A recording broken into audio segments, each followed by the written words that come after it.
그래서 저와 함께 교독하겠습니다.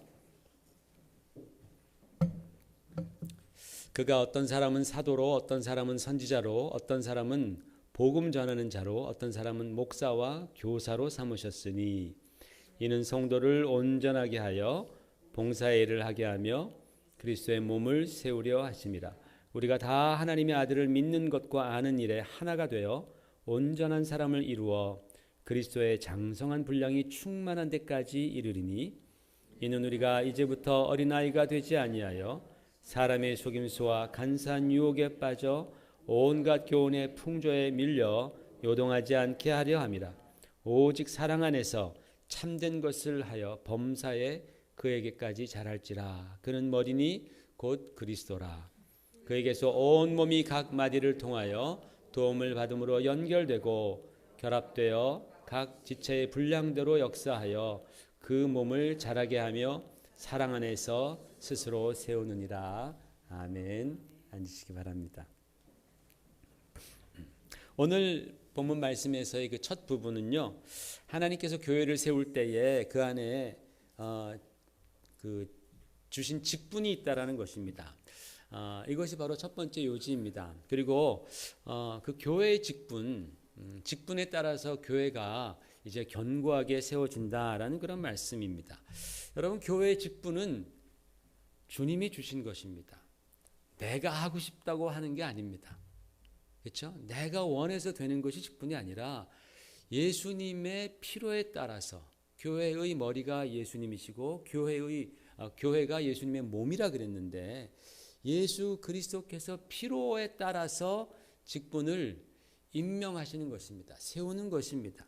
목사도, 장로도, 또 안수집사, 권사, 전도사, 그리고 집사님들 다, 모든 직분들이 다 주님이 세우시는 거예요. 아멘. 그렇기 때문에 이 직분을 내 마음대로 생각하면 안 되는 거예요. 귀하게 생각해야 되는 것입니다. 왜? 주님이 필요로 우리를 세우셨기 때문입니다. 그래서 우리 사진도 보면은 그때 직분 받아서 참 충성스럽게 섬기는 분들을 볼 때 너무 참 감사하고, 야, 참 저분들이야말로 교회의 기둥들이구나, 이런 생각을 하지 않을 수가 없게 되는 것이죠. 그만큼 직분은 주님의 일에 너무나 중요한 것입니다. 그리고 그 직분자들이 이제 여기서 성경에서는 특별히 목회자는 성도들을 온전하게 하여 봉사일을 하게 해서 그리스도의 몸된 교회를 세우는 것이다 라고 했습니다. 세우는 것. 바로 이 교회를 세워가는 일에 우리는 지금까지 10년을 사용한 것입니다. 비록 우리 주님께서는 섰다고 생각하는 자는 넘어질까 조심하라 라는 말씀을 해주셨습니다. 교만을 경계하신 것이죠. 근데 이제 저희가 이런 그 교만스러운 자랑이 아니라 실제로 우리 교회는 10년 동안 많은 풍파와 또는 어려움들 헤쳐 나왔습니다. 그런데 이것이요, 전적으로 주님의 은혜라는 거예요. 전적으로 주님의 은혜입니다. 사람의 힘으로 헤쳐나온 것이 아니고 하나님의 도우심으로 말미암은 줄로 믿습니다. 그래서 사도 바울이 자랑하려거든 주 안에서 자랑하라 그랬어요. 주 안에서 자랑하라. 그렇게 말씀하신 것처럼 우리도 그래서 자랑할 수 있는 것입니다. 우리의 힘이 아니야. 우리가 잘해서가 아니고, 우리가 잘나서가 아니고, 하나님이 우리를 도와주셨어. 하나님이 우리와 함께하여 주셨어. 하나님이 지금까지 우리를 붙잡아 주시고 인도해 주셨어. 하나님의 지혜와 하나님의 긍휼하심, 바로 그 하나님의 사랑이 해내신 것입니다. 할렐루야. 그래서 우리가 하나님의 그 은혜와 사랑을 자랑하는 것입니다. 오늘 성경 13절에서 이렇게 말씀합니다. 그리스도의 장성한 분량이 충만한 데까지 이르리니 그랬어요. 여러분, 이것이 바로 저희 교회가 앞으로 지향해야 할, 앞으로 이제 목표로 정하고 나아가야 할 그러한 말씀입니다. 주 예수 그리스도처럼 장성한 분량이 충만한 데까지 이르는 것, 이것이 우리 큰사랑교회의 향후 목표입니다. 그런데 여러분, 교회가 그리스도의 장성한 분량에까지 이른다라는 말씀이 무엇일까요? 이 말씀은 곧 성도 개개인, 저와 여러분들, 우리 모두가 다 그리스도의 장성한 분량에까지 이르라는 말씀입니다. 왜냐하면 교회는 본질적으로 성도들의 모임입니다. 성도가 없으면 그 교회는 성립되지 않습니다. 2명이라도 3명이라도 성도가 모일 때 그것을 교회라고 말하는 것입니다. 건물만 있는다고 해서 그것은 교회가 될 수 없어요. 그러니까 본질적으로 교회는 성도들의 모임입니다. 그러니까 성도들 각자가 그리스도를 닮게 된다면 그 교회는 절대로 주님을 닮게 됩니다. 그러나 성도 한 사람 한 사람이 그리스도의 장성한 분량에까지 이르는 것을 거부한다면 그 교회는 그리스도의 장성한 분량에까지 이룰 수 없게 되는 것입니다. 우리 교회가 이제 10살이 되었습니다. 제가 지난주에도 잠깐 언급했듯이 10살이면 사람도 이제 겨우 말귀를 조금씩 알아들을 그런 나이고, 이제 부모도 이제야 겨우 좀 숨 돌릴 그런 시기이죠. 아유, 다 컸다라고 말하죠. 그죠? 그 10살이 되기 전까지는 굉장히 연약합니다. 막 자주 넘어지고요. 또 병마에도 쉽게 시달립니다. 그래서 그 아이들은 좀 특별한 그 기간입니다. 그래서 의사도 소아과 의사가 특별히 있는 거예요. 보통 일반 닥터들은요, 어린아이들을 잘 못 봐요. 그래서 소아과 의사들이 잘 봅니다. 왜? 걔네들은 특별하기 때문에 그렇습니다. 그럴 정도로 아주 사소한 것에도 아이들은 크게 손상될 수가 있습니다. 그러나 이제 10살이 넘어가서 청소년기가 다가오고 또 청년이 되면 그런 변화가 일어나죠. 뼈가 막 굵어집니다. 피부도 탄탄해지고 윤기가 있어지면서 탄력이 있어집니다. 그리고 근육 양도 많아지고 근력도 강해지는 것이죠. 그래서 웬만한 것에는 끄떡도 하지 아니하고 정말 건강하고 아름다운 사람, 아름다운 그런 어른이 되어가는 것입니다. 저는 이제 우리 교회도 이렇게 건강하고 아름다운 교회로 성장해 나아갈 줄로 믿습니다. 이게 우리의 앞으로의 그 목표입니다. 우리가 정말 힘을 합쳐서 그러한 교회가 될 수 있도록, 그러한 성도가 될 수 있도록 우리가 힘써 나아가시기를 부탁을 드립니다. 그동안 우리 가운데 있었던 그런, 또는 힘들고 또 어려웠던, 아팠던 그런 경험들, 어리석어서 실수하고 넘어졌던 그런 경험들, 그런 것들을 이제 우리가 딛고 일어서야 되는 거예요. 그것들이 우리의 교훈이 되어서 이제는 더 강건해진 교회가 되어야 됩니다. 아이들이 이렇게 어렸을 때 많이 아픈 이유는 다 그것을 통하여서 이게 다 이제 예방이 되는 것이죠. 그죠? 마치 백신과 같은 것이죠. 우리 교회도 그러한 어렵고 힘들었던 일들이 우리에게 이제 그런 경험이 우리에게 유익하게 될 수 있도록 우리가 그 경험들을 잘 살려야 한다는 것입니다. 거기 그런 아픔과 어려움의 그런 트라우마에 빠져 있으면 안 됩니다. 그것은 절대적인 패배의식이고 또 마귀의 치명적인 공격입니다. 이걸 우리가 이겨내야 하는 것입니다. 하나님께서 우리에게 괜히 그런 경험을 하게 하신 것이 아니라 그것을 딛고 일어서서 장성한 자가 되라고 주신 그런 경험들인 줄 믿습니다. 하나님의 은혜가 우리와 함께 하십니다. 우리가 그렇게 장성한 교회, 건강한 교회가 되기 위해서는 하나님께서 오늘 우리에게 주신 이 말씀에 귀 기울여야 합니다. 오늘 성경은 3가지 영역에 대해서 말씀하면서 우리가 그리스도의 장성한 분량에까지 이르라라고 했습니다. 굉장히 전략적으로 말씀하시는 것 같아요. 오늘 본문 말씀을 보면 3가지 분야에 대해서 말씀합니다. 제가 오늘은 영상을 보고 하는 바람에 시간이 많이 없어서 굉장히 짧게 말씀을 드리겠습니다. 다음 주에 한 번 더 이 말씀을 좀 더 깊게 말씀을 나눌까 합니다. 이 3가지 부분을 먼저 말씀을 드리겠습니다. 첫 번째로는 13절에 너희가 하나님의 아들을 믿는 것과 아는 일에 하나가 되어야 한다 말씀합니다. 그래야 너희가 그리스도의 장성한 분량에까지 갈 수 있다라고 성경은 말씀했습니다. 여러분, 언제나 교회에서는 믿음이 우선입니다.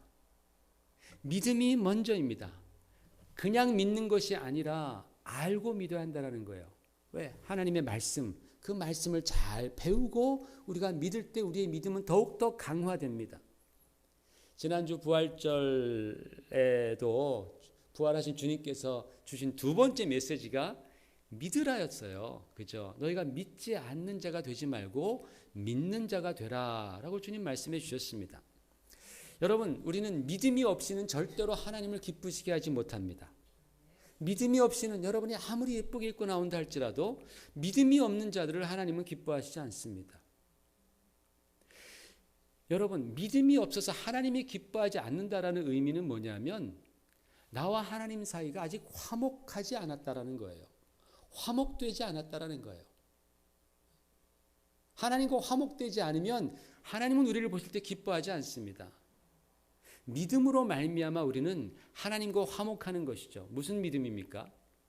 예수 그리스도께서 하나님과 죄인된 우리 사이를 화목케 하시기 위해서 자기 자신을 십자가에 화목 제물로 드리셨다라는 그 사실을 믿을 때에 그 어떤 흉악무도한 죄인이라 할지라도 그와 하나님 사이에 원수되었던 모든 것은 다 눈 녹듯 사라지고 하나님과 화목하게 되는 줄 믿습니다. 바로 예수 그리스도의 그 십자가의 공로가 하나님과 우리 사이를 화목케 하는 것입니다. 바로 이 믿음이 먼저입니다. 그래서 여러분, 우리 교회가 성장하기 위해서, 정말 든든하게 성장하기 위해서, 그리스도의 장성한 분량에까지 성장하고 우리 자신도 그렇게 성장하기 위해서는 가장 먼저 하나님의 아들을 믿는 것과 아는 것에 우리가 하나가 되어야 할 줄로 믿습니다. 앞으로도 우리 큰사랑교회에서 선포되는 말씀은 언제나 예수 그리스도 중심의 말씀이 될 것입니다. 우리 주님의 말씀은 영원 불변하는 최고의 권위를 가진 말씀입니다. 여러분, 최고의 권위는 바로 하나님의 말씀입니다. 우리 교회는 하나님의 말씀이 최고의 권위라고 믿는 사람들의 모임입니다. 아멘. 아무리 세상이 발전하고 아무리 새로운 이론과 지식이 발견된다 할지라도 가장 최고의 권위는 사이언스 잡지가 아닙니다. 교육학 철학 백서가 아닙니다. 하나님의 성경 말씀, 영원 불변한 이 말씀이 우리에게 가장 권위 있는 말씀임을 믿는 모임이 바로 우리들입니다. 이 부분에 있어서 우리는 흔들리지 말아야 할 것입니다. 그러므로 여러분, 교회에 오실 때 다른 것을 기대하지 마십시오. 우리 교회가 정말 성장하고 교회가 그리스도의 장성한 분량에까지 이르기 위해서는 주는 그리스도시요 살아계신 하나님의 아들이십니다라는 이 고백, 이 믿음의 고백이 든든한 반석이 되어야 하는 것입니다. 그럴 때에 우리 교회는 성장할 수 있습니다. 우리 교회는 주님께서 기뻐하시는 교회가 될 수 있습니다. 이것은 양을 말씀드리는 것이 아닙니다. 우리의 믿음의 퀄리티를 말씀하시는 것입니다. 이것을 우리는 내주면 안 됩니다. 여러분이 기도해 주십시오. 여기서 선포되는 말씀들, 우리 자녀들에게 선포되는 말씀들, 우리 교육자들이 선포하는 말씀들이 오직 예수 그리스도 중심이 되는 영원 불변하는 하나님의 이 말씀으로 증거될 수 있도록 여러분이 꼭 기도해 주시기를 부탁을 드립니다. 그럴 때 우리는 강건하게 성장할 수 있습니다. 두 번째 요소는 15절 말씀입니다. 우리 15절 말씀 같이 한번 읽어볼까요? 시작.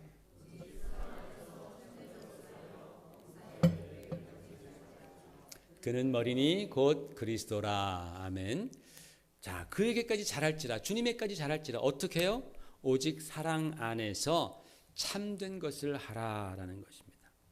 여러분, 우리는 범사에 사랑 안에서 참된 것을 찾아서 행해야 합니다. 그럴 때에 우리 성도들도 우리 교회도 그리스도에게까지 잘할 수 있습니다. 사랑하는 성도 여러분, 올해 주님께서 우리에게 주신 교회에 주신 표가 뭡니까? 읽어볼까요? 내가 또한 가장 좋은 길을 너에게 보이리라 했어요. 저기서 가장 좋은 길은 어떤 길이라고 그랬죠? 사랑의 길이라고 했습니다. 사랑의 길. 지난번에도 말씀 한번 드렸죠. 꼭 기억하십시오. 가장 좋은 길은 무슨 길인가? 사랑의 길입니다. 예수님처럼 사랑하고 섬기는 길이 여러분 인생 가운데 가장 좋은 길이요, 교회 가운데 가장 좋은 길인 줄 믿습니다. 여러분 인생 가운데에 혹시 좀 꼬여 있고 막혀 있는 부분이 있습니까? 여러분 인생 살면서 이 부분 정말 힘들다, 너무 꼬여 있다, 막혀 있다, 어떻게 해야 되는가, 그런 부분이 있어요? 아직도 여러분 인생 가운데에 가장 좋은 길이 뭔지 몰라서 고민하고 계십니까? 우리 주님께서는 이미 우리에게 말씀해 주셨습니다. 가장 좋은 길, 사랑의 길이라 말씀해 주셨습니다. 그리스도의 십자가의 사랑으로 사랑하는 것이, 그것이 가장 좋은 길입니다. 남편은 아내를 그렇게 사랑하고, 아내도 남편을 사랑하고, 또 우리에게 주어진 그런 환경 가운데 우리가 그리스도의 사랑으로 사랑하는 것, 그것이 가장 좋은 길입니다. 고부 간의 갈등, 성도 간의 갈등, 회사에서의 갈등, 또는 부부 간의 갈등, 모든 그런 갈등, 어려움들이 다 참 사랑, 그리스도의 사랑이 없어서 생기는 문제입니다. 여러분, 사랑이 최고의 길인 것을 믿으시기를 바랍니다. 오늘 성경 말씀은요, 그 사랑 안에서 참된 것을 하라 그랬어요. 여러분, 무엇이 참된 것입니까? 그걸 일일이 다 목록을 만들 수는 없습니다. 어떤 것은 똑같은 일이지만요, 환경에 따라서 그것이 참된 것일 수 있고 그것이 완전히 거짓일 수도 있습니다. 그러나 만약에 우리에게 첫 번째 요소였던 참 믿음과 그리고 두 번째 요소인 참 사랑이 있다면 우리는 언제나 참된 것을 생각하고 참된 것을 말하고 참되게 행동할 것입니다. 그렇죠. 하나님을 믿는 참된 믿음과 그리고 하나님과 이웃을 사랑하는 그 참된 진정한 사랑이 있다면 우리는 언제나 참된 것을 말하고 참된 것을 행하게 될 것입니다. 그러나 만약에 우리 가운데에 참된 언행이 나타나지 않는다면, 참된 생각이 나타나지 않고 자꾸만 참된 것들이 자꾸 방해를 받고 제재를 받는다면, 그래서 이상한 말들이 튀어나오고 이상한 행동이 나오고 혈기가 버럭버럭 나온다면 그것은 우리들의 믿음과 우리들의 사랑에 뭔가 문제가 있는 것입니다. 불순물이 끼어 있는 것입니다. 세상적인 것이 들어가 있는 것이고, 그리고 교만이 들어가 있는 것이고, 이기적인 생각이 들어가 있는 것이고, 탐심이 들어갈 때에 그러한 참된 일들이 자꾸만 제재를 받고 방해를 받게 되는 것입니다. 성도 여러분, 우리 교회가 이제 그리스도의 장성한 분량이 충만해지기 위해서 우리는 좀 더 사랑하는 일에 힘써야 할 줄로 믿습니다. 이 사랑이 뭐냐? 여러분, 사랑이 무엇입니까? 세상이 말하는 사랑은 참 많이 감정적이죠. 그러나 사도 바울이 성경에서 사랑에 대해서 말할 때에 그분은 감정이나 느낌에 대해서 말씀하지 않았습니다.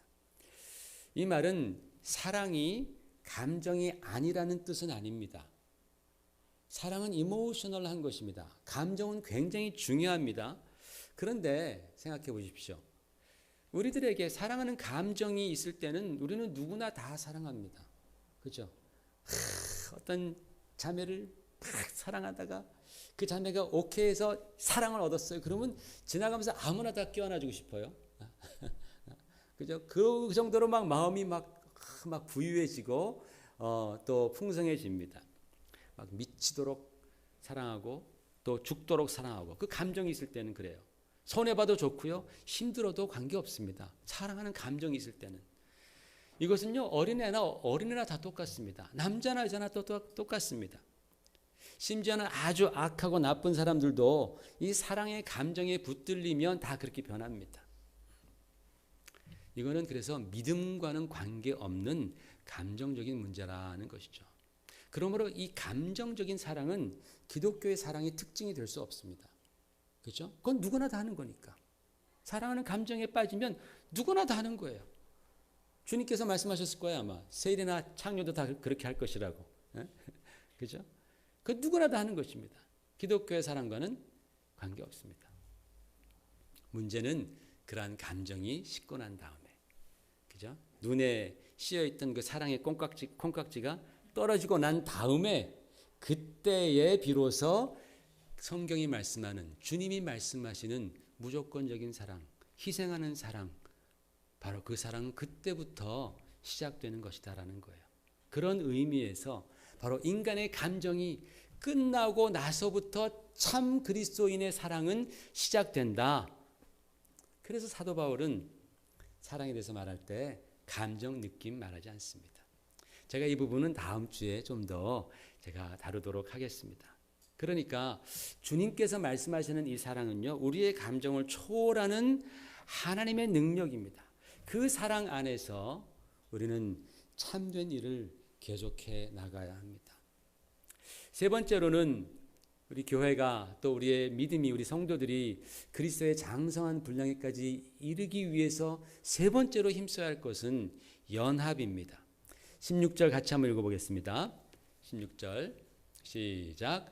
그에게서 온 몸이 각 마디를 통하여 도움을 받음으로 연결되고 결합되어 각 지체의 분량대로 역사하여 그 몸을 자라게 하며 사랑 안에서 스스로 세우느니라. 너무나 귀한 말씀, 연합에 대해서 말씀합니다.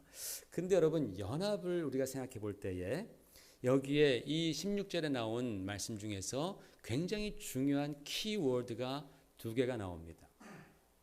하나는 도움이라는 말입니다. 도움. 그리고 또 하나는 자기 분량이라는 단어입니다. 여러분, 우리 모두에게는 다 장점과 약점이 있어요. 그죠? 저도 장점이 있고 저도 약점이 있습니다. 그렇게 태어났습니다. 여러분도 장점이 있고 여러분도 약점이 있어요. 그렇게 태어나셨습니다. 우리가 힘쓰고 노력해서 좀 보완할 수 있지만 그게 어느 정도 보완은 된다 하더라도 여전히 우리의 아킬레스건들이 있잖아요. 우리가 교회가 그리스도의 장성한 분량에까지 이르기 위해서는 이 부분을 잘 이해해야 합니다. 우리 각자가 다 장점도 있고 약점도 있다라는 그 사실.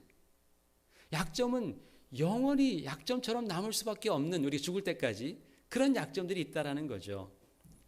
그래서 성경은 너희가 도움을 받아 서로 연결되라고 말하는 거예요.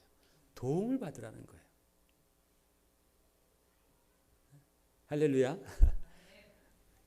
우리가 약점 때문에 어떡하나 고민하는데 성경은 실마리를 주는 거예요. 해결책을 주는 거예요. 도움받아. 약점이 있으면 도움받아. 이 세상에 도움받지 않고 살아가는 사람은 아무도 없습니다. 이미 내가 이렇게 살아왔다는 것은 엄청난 도움을 지금까지 많이 받았어요. 누군가의 엄청난 도움을 받았기 때문에 제가 이 자리에 있는 것입니다. 여러분이 그 자리에 있는 것 자체도 엄청난 도움을 받고 살았습니다. 그런데 왜 앞으로 더 도움을 마치 안 받아도 되는 것처럼 생각합니까? 우리는 도움을 받아야 돼요. 모든 사람이 도움을 받아야 됩니다. 아멘? 그 말은요, 모든 사람이 다 도움을 줄 수 있어야 한다는 말씀이에요. 나는 지금 도움을 받아야 되는데 나에게 도움 주는 사람이 아무도 없다면 그럼 나는 어떡합니까? 그럼 여러분은 어떡합니까? 누가 우리에게 도움을 줍니까? 동병상련 아닙니까? 도움을 받아야 하는 사람이 도움이 필요한 사람의 마음을 아는 것 아니겠어요? 그래서 도우라는 거예요. 연합하기 위해서는 너희가 도울 줄 알라라는 겁니다. 그 약점을 비판하고 그 약점을 자꾸 지적해봤자 연합은 깨집니다. 그 약점이 보이십니까? 그러면 가서 도와주십시오. 그리고 누군가 도와줄 때 겸손하게 기쁨으로 그 도움을 받으십시오. 그럴 때 우리는 연합하게 된다라는 거예요. 여러분, 우리가 이곳에 함께 모인 이유가 있습니다. 하나님이 다 이유가 있으니까 함께 모이게 했습니다. 무슨 이유겠어요? 도와주라는 거예요. 도와주라는 거. 여러분, 우리는 다 장점이 있어요. 하나님의 은사를 다 갖고 있습니다. 뭔가 다 남보다 잘하는, 남보다 먼저 보이는, 남보다 먼저 느끼고 먼저 할 수 있는 그러한 은사들, 장점, 기프트라 그러잖아요. 그런 장점들이 있어요. 그것을 사용하시기 바랍니다. 어디에? 남을 돕는데, 성도들을 돕는 데에. 그럴 때 우리는 든든한 연합이 되고 감사와 찬양이 흘러나는 교회가 되겠죠. 단 도와야 합니다, 여러분. 무슨 뜻이냐? 도움은 도움의 선에서 멈춰야 한다는 것입니다. 사랑은요, 도와주어서 일으켜주는 것이지 그를 대신하는 건 아닙니다. 그러다 보면 무기력하게 되죠, 그 사람이. 그죠? 지혜롭게 도울 줄 아는 그러한 성도들이 되어야 할 줄로 믿습니다. 그리고 연합은 각자가 자기의 분량을 잘 알고 지킬 때에 이루어진다라는 말씀을 성경은 하고 있습니다. 그래서 각 지체의 분량대로 역사하여라고 말씀했죠. 여러분, 우리 각각은 자기 분량과 자기 위치가 있다라는 겁니다. 그것을 알고 지키는 것, 그것이 굉장히 중요합니다. 그것이 지혜이고 연합과 성장에 굉장히 중요한 요소입니다. 물론 이 분량, 각자의 분량과 위치는 시간과 함께 또는 환경과 함께 변해갑니다. 그러나 그러한 변화가 순리에 따른 변화가 되어야 되지, 자기 교만이나 이기심이나 또는 불평, 불만에 따른 것이라면 그것은 공동체의 불만과 또는 아픔만 초래할 뿐 절대로 그러한 변화로 말미암아서는 그리스도의 장성한 분량에 도달할 수 없게 됩니다. 가정에는 남편과 아내 그리고 자녀의 위치가 있습니다. 세상에서도 남녀노소 그들의 위치가 있고 또 분량이 있는 것입니다. 이것을 알고 행할 때에 가정은 아름답고 행복해지고 또 사회는 성숙해져 가는 것입니다. 교회도 그렇게 되어야 될 줄로 믿습니다. 여러분, 우리가 이 세 가지를 잘 기억하십시다. 믿음과 그리고 사랑과 연합입니다. 이 세 가지, 이것을 우리가 잘 기억하고 이제 우리가 좀 더 거기에 대해서 더 알아가고 배워가고 행해갈 때에 하나님께서는 우리를 그리스도의 분량에까지 이르는 그러한 견고한 교회로 또 견고한 성도들로 견고한 가정으로 성장시켜 주실 줄로 믿습니다. 10년 금방 지나갔습니다. 앞으로 10년 더 빨리 지나간다고 하더라고요. 연세 드신 분들은 그냥 너무 빨리 지나간다고 하더라고요. 앞으로 10년 후는 2027년이에요. 그렇죠? 여러분 뭐 머리가 다 하얘지고 저도 머리가 그때 많이 하얘지고 그랬겠죠. 2027년에 보십시다 한번. 우리가 어떤 모습으로 이곳에 있을지. 정말 2027년 10년 후에 결산할 때에 우리 교회가, 여러분의 가정이 또 우리 각자 개인이 더욱더 감격적이고 자랑스럽게 주님 앞에 서는 그러한 은혜가 있기를 주의 이름으로 축원을 드립니다. 하나님 아버지, 은혜를 감사합니다. 오늘 우리가 창립 10주년 감사 예배를 통해